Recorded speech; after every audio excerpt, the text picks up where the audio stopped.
What is up, San Antonio Spurs fans? Welcome to TSR Sports and Entertainment. Another Spurs video. Heck yeah.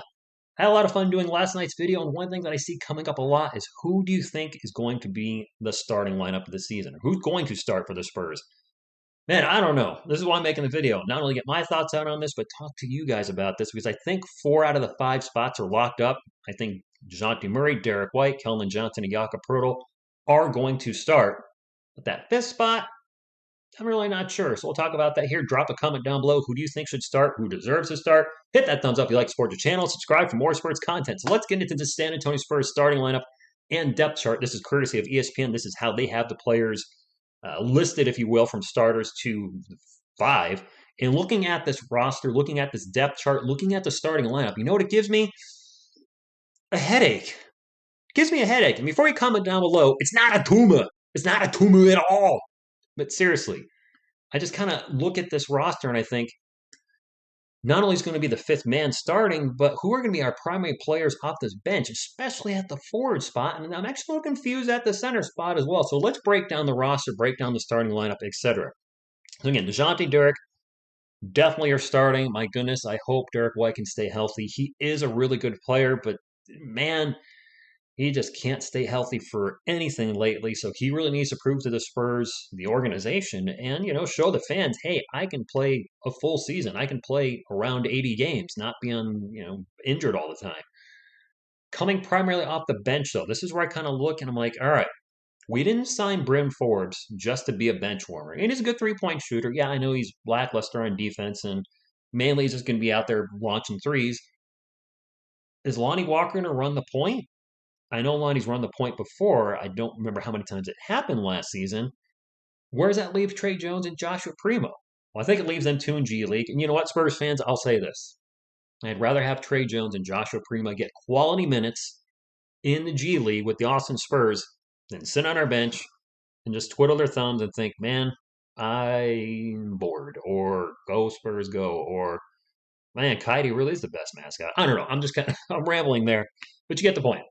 They need to get minutes. They need to play. If it's in the G League, so be it. So Lonnie and Bryn primarily off the bench. I think that's what's going to happen. Lonnie at the 1, Bryn at the 2. I will say this, what it does give us with them coming off the bench, if they're going to be primary, is gives us some three-point shooting. We've seen Lonnie be able to nail threes left and right. Bryn Forbes can hit the 3. So at least that'll spread the floor with both of them being out there. So I think guard-wise, I think that's what's going to happen. DeJounte Derek to start, primary off the bench. Lonnie and Bryn, and then Trey and Joshua, barring injuries, aren't going to get any minutes. Does raise a question mark. What are the plans for the Spurs moving forward in the future? I said this in my video last night. Are they grooming Joshua Primo to maybe take over the spot for Derek White in a couple years when Derek is around 30 and his contract runs out? Then again, where does that leave Lonnie? So I don't know. Let's move to the forward spot where I really just don't know what the Spurs are going to do. Keldon Johnson is going to start. He was a little slumped a little bit last year after the All-Star break, but most of the Spurs did because of their schedule. A lot of potential there, a lot of talent. I think he's going to really show people something that he deserved to be on the Olympic roster this past summer, where a lot of folks are going, Keldon Johnson, is he on there just because of Pop? So I really hope he has a big year. But who's going to start next to him? ESPN has Doug McDermott starting. No disrespect to Doug McBuckets, but coming over from another team, I just don't see him getting propelled into the starting lineup, especially when his role has normally been a bench player. So I just feel like he's coming off the bench. But then where does that leave Devin Vassell, Thaddeus Young, Al-Farouq Aminu, Luka Samanic?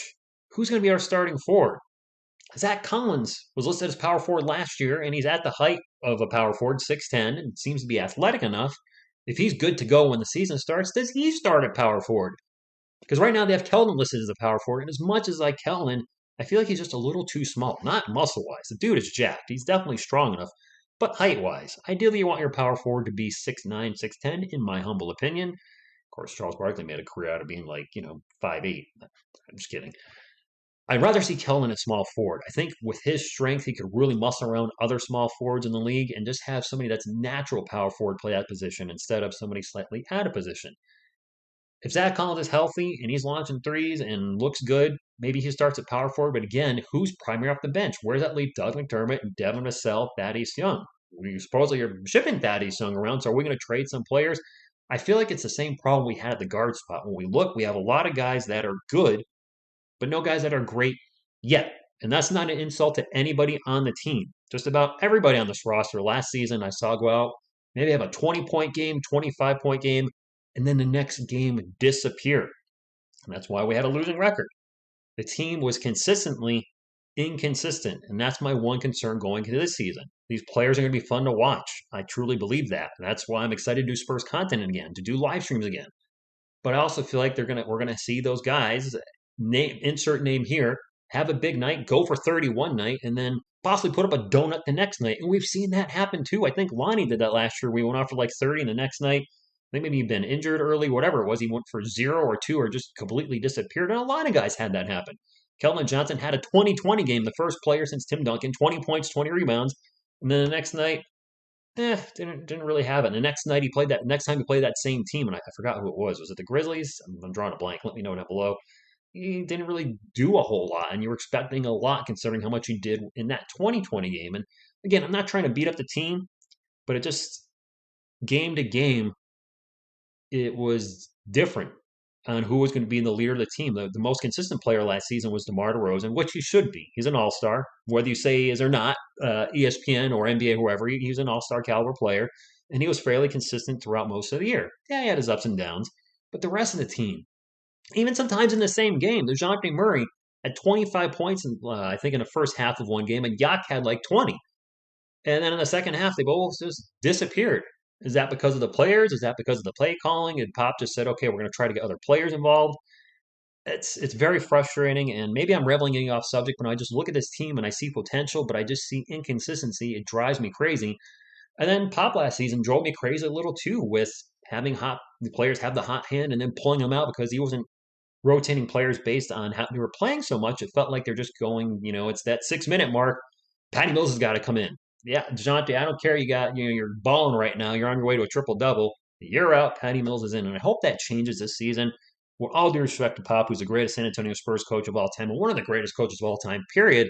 I hope he goes more with the hot hand, who's playing well, and looking at the clock and saying, okay, this is normally when you come out and sticking to your rotation. If a player is playing really well, got to roll with him. I am way off subject. I'm sorry, but I'm just getting it all out there because I've done a lot of Spurs videos lately, and man, even looking at the center spot, let's wrap up with the 5 spot. Jakob Poeltl starting, but then I look and I'm like, Drew, Jock, and if Zach is going to be our center, who's going to be primary off the bench? Drew Eubanks has shown, shown some thunder dunks of justice that have really got us all fired up, and is quite the 3-point shooter. But is he a long-term quality? Is he the long-term answer for the Spurs? Could he be a starter someday? Probably not. He's a little undersized. Maybe he'd be better off at power forward. I just don't know what the team's going to do. And then there's that 7'4" dude we had in the G League whose name escapes me. What happened to him? Is he gone? There's so many question marks, and I want to talk about this. And maybe the reason I'm rambling a little bit is because I'm so unsure what's going to happen with the team moving forward.